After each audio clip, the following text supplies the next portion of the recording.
Alam mo, naku, ginagawa ko talaga lahat para maging maligaya lang yan si Doggy. Aba, pinagluluto ko pa yan. Para syempre naman, ma-inlove siya sa akin, hindi ba? Oh.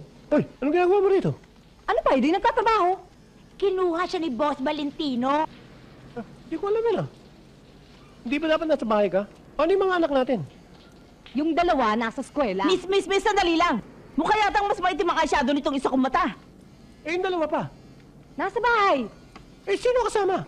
Miss, talagang mas maitim ang eyeshadow nitong isa kong mata. Walang kasama. Eh, bakit ba naisip mong pumasok dito? Dahil pwede akong beautician at marunong ako mag-makeup. At ang mga min-makeupan ko ay mga taong buhay. Hindi katulad mo, mga patay. Ano ba, miss? Hindi mo ba ako naririnig? Talagang mas makapal ang eyeshadow nitong isa kong mata. Ganun ba? O yan, pantay na yan, ha? Oh. Thank you, ah. Hala ka na nga dyan. Buhay nga mini-makeup mo, pinapatay mo naman. Andiyan ba si Miss Villar?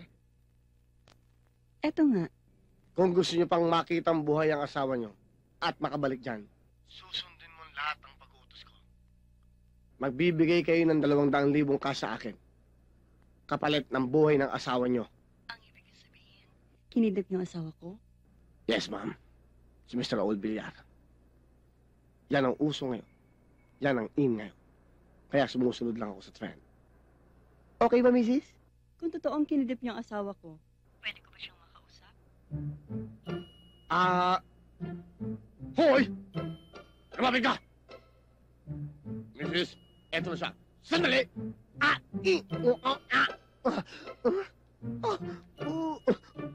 Sweetheart, sundin mo lahat ang sasabihin nila, ha? Bakit ganyan ang boses mo? May nakatutok sa leeg ko! Anong ginagawa nila sa'yo? May nakatutok na ice pick!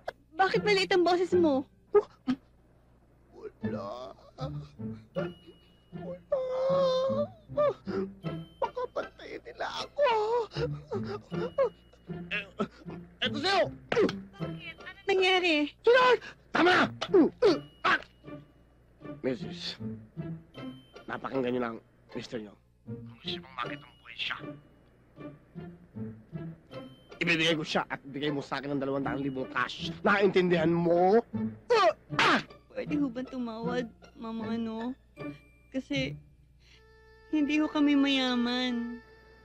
Kami lang ho ang pinamamahala ng opisinang ito kasi wala ho yung may-ari. Kaya, yung 200,000 pisong hinihingi nyo, hindi ko kayang ibigay. Maawa na ho kayo. Maniwala naman kayo. O sige, sige. 100,000. Talaga ho. O ba't umiiyak ho kayo, Mrs.? 100,000 na nga lang eh. Hindi ho talaga namin kaya. O sige. 100,000. 50,000. Pwede ko ibigay sa inyo 50,000. Pero, patitigilin ko sa pag-aaral ang 4 naming anak. Ha? Kung maaatim niyo ho na tumigil sila, ibibigay ko sa inyo. Okay, sige. Huling tawad. 25,000. 25,000, Mrs. No? Huling tawad, no?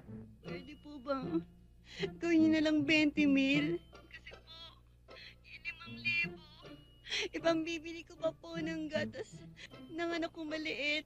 Ha? Pelat pa kayo maliit? Kambal po. O sige, sige, Mrs. Okay, sarado tayo. Ay, nako. Tama ng tawad, baka malugi pa ako sa inyo, ha? Okay? Over and out. Bye-bye. Yoo! Maraming salamat po. O ano, Mando, okay na ba? Pwede na rin. Yung lakad mo. Sa taba, nandiyan ba ba? Okay na, hindi na nga nakahalata eh. Wala na?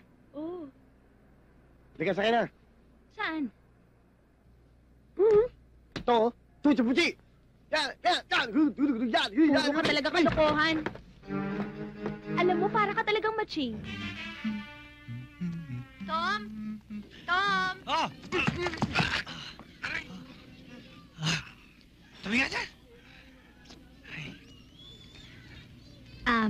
pagkain mo. Salamat.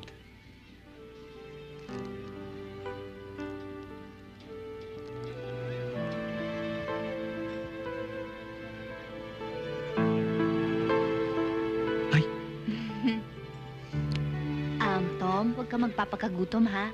Oo, salamat sa pag-intindi mo.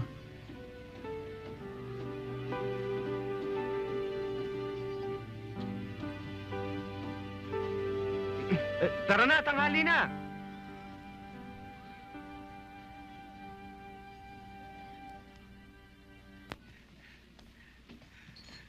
Pwede kong alisin itong mga ito mamaya kasi may meeting kami. Oo! Sige. Uy, huwag niyong gagalawin yan, ha? Kailangan namin yan. Uy, importante sa amin yan. Pambira naman! Malahala box lang eh! Eh, gagamitin pa yan bukas, eh. Sige. Tara! Tara na. O ano?